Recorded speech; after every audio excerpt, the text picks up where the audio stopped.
Король Абдалла II встретил президента Зязикова у парадного подъезда своей резиденции. В ходе визита главу Ингушетии сопровождали посол Российской Федерации в Иордании Калугин, сенатор от Ингушетии Лихачев.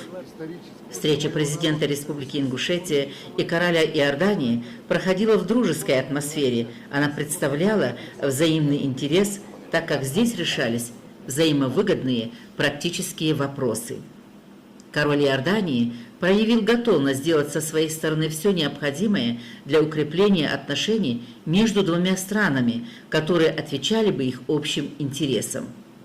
Встреча проходила в теплой атмосфере и вместе с тем имела совершенно определенный прагматичный характер. Был достигнут целый ряд договоренностей о сотрудничестве в сфере образования, здравоохранения, культуры, малого и среднего бизнеса.